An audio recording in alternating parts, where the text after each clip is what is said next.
पुणे जिल्ह्यातील जुन्नर तालुक्यात प्रसिद्ध पर्यटन स्थळ नाणेघाट येथे वर्षा पर्यटनासाठी आलेल्या एका 22 वर्षीय तरुणाचा दाट धुक्यामुळे तोल गेला आणि तो खोल दरीत पडला।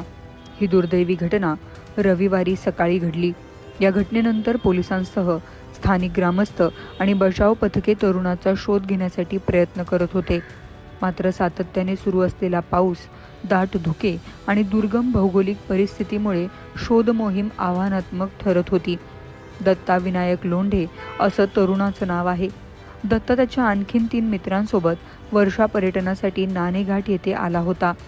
सकाळच्या सुमारास परिसरात दाट धुके पसरलेले असताना कड्याजवळ फिरत असताना त्याचा तोल गेला आणि तो खोल दरीत पडला। घटनेनंतर त्याच्या मित्रांनी आरडाओरडा करत स्थानिक नागरिकांची मदत घेतली आणि तातडीने पोलिसांना माहिती दिली। त्यानंतर पोलिसांनी घटनास्थळी धाव घेत शोध मोहीम सुरू केली। मात्र दरीची खोली, घसरडा परिसर आणि कमी दृश्यमानता यामुळे बचाव कार्याला अडथळे येत होते। पोलिसांनी दत्ताच्या मोबाईल फोनचे लोकेशन ट्रेस करण्याचा प्रयत्न केला। मोबाईलवर रिंग जात असल्याने तो दरीतच असल्याचा अंदाज व्यक्त केला जात होता। प्राथमिक माहितीनुसार मोबाईलचे लोकेशन नाणेघाटाच्या खालच्या बाजूला असलेल्या ठाणे जिल्ह्याच्या ग्रामीण भागाच्या दिशेने दिसून आले आहे।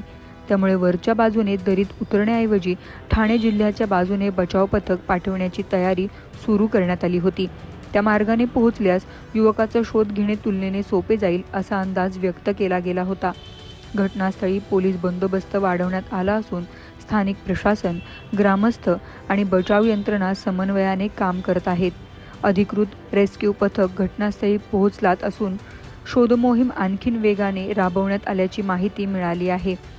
पावसाळ्यात नाणेघाट परिसर दरवर्षी हजारो पर्यटक पर्यटनासाठी येत असतात। दाट धुके, घसरडे कडे, खोल दऱ्या आणि सुरक्षिततेकडे होणारे दुर्लक्ष यामुळे अशा दुर्घटना वारंवार घडत आहेत। त्यामुळे प्रशासनाकडून पर्यटकांनी धोकादायक ठिकाणी जाणे टाळावे, सेल्फी किंवा अतिसाहस करू नये आणि हवामानाचा अंदाज घेऊनच पर्यटनाला जावे असे आवाहन करण्यात येत आहे। दरम्यान या तरुणाचा कड्यावरून कोसळून मृत्यू झाल्याचे आता स्पष्ट झाले आहे। आंबेगाव तालुक्यातील पारगाव शिंगवे येथील दत्ता विनायक लोंढे हा युवक दाट धुके आणि सोसाट्याच्या वाऱ्यात नाण्याच्या अंगठ्यावरून खाली कोसळला होता। कालपासून सुरू असलेल्या शोध मोहिमेनंतर वन विभागाच्या थर्मल ड्रोनच्या मदतीने त्याचा ठाव ठिकाणा लागला। आज सकाळपासून रेस्क्यू पथकाने अथक प्रयत्न करत मृतदेह बाहेर काढण्याची प्रक्रिया सुरू केली आहे।